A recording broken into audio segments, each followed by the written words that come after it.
Tem um evento aí no capítulo 20 de Apocalipse que chama atenção, que teriam ali nações descritas como Gog e Magog. E muitos interpretam isso como sendo a China e a Rússia, né? Já se fala muito de que o anticristo vai sair, por exemplo, da China, né? E muitos interpretam que Gog e Magog seriam essas nações, a China e a Rússia hoje. Qual que é o significado dessa referência? E como a gente pode entender isso com a soltura de Satanás e a influência que ele vai ter sobre as nações nesse período? Aqui nós temos no texto de Apocalipse 20 algumas questões para a gente poder observar, né? Se a gente for olhar o texto do Apocalipse 20 mesmo. Primeiro, com relação a essa prisão de Satanás por 1000 anos, isso é interessante porque Satanás ele é preso por 1000 anos, e esse período que ele está preso é o período de pregação do evangelho. Esse é o milênio, né? É o período de pregação do evangelho. Mas após a sua... Ele está preso, não quer dizer que ele não age. Ele age, só que ele não tá confundindo as pessoas, né? Tem gente crendo no evangelho pelo poder de Deus, então essa que é a prisão dele. Ele não está sendo enganador, né? Aí depois que o último eleito é alcançado, Satanás é liberado dessa prisão. E aí vem o anticristo. Muito bem. E o anticristo, ele vem, né? E agora, depois que ele vai ser solto, ele começa de novo a enganar as nações. E ele já vai usar o próprio anticristo nesse sentido, né? As nações serão enganadas pelo poder desse homem que vai seduzir. Enganador ou sedutor tem a mesma raiz ali, né, na palavra. Então vai estar seduzindo as nações. Muito bem.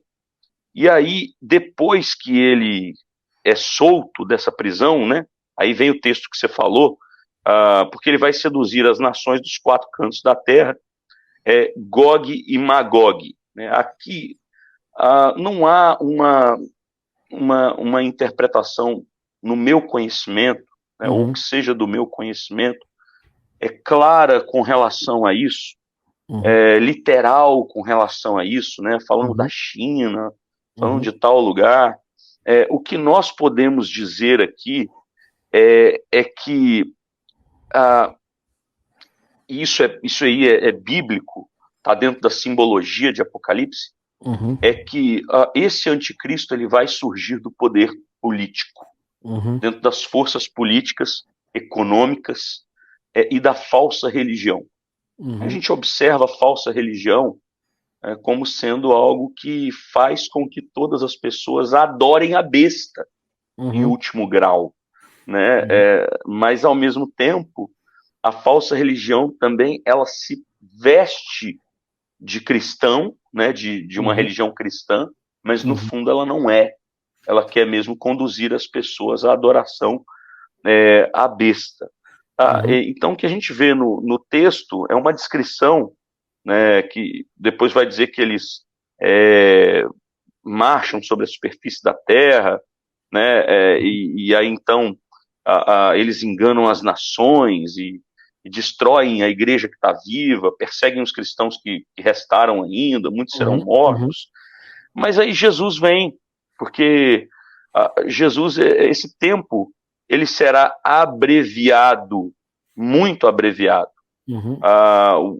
Deixa eu mostrar um texto que eu acho muito importante eu citar esse texto aqui, que é 2 aos Tessalonicenses, capítulo 2, versículo 6.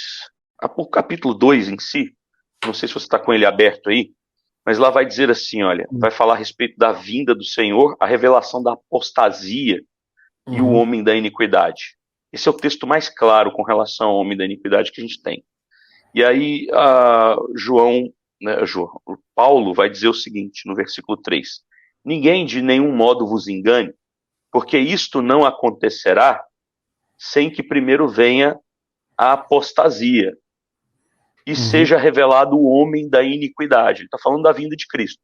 Então, primeiro vai ser revelado o homem da iniquidade, o filho da perdição, o qual se opõe e se levanta contra tudo que se chama Deus, ou é objeto de culto, a ponto de assentar-se no santuário de Deus, ostentando-se como se fosse o próprio Deus.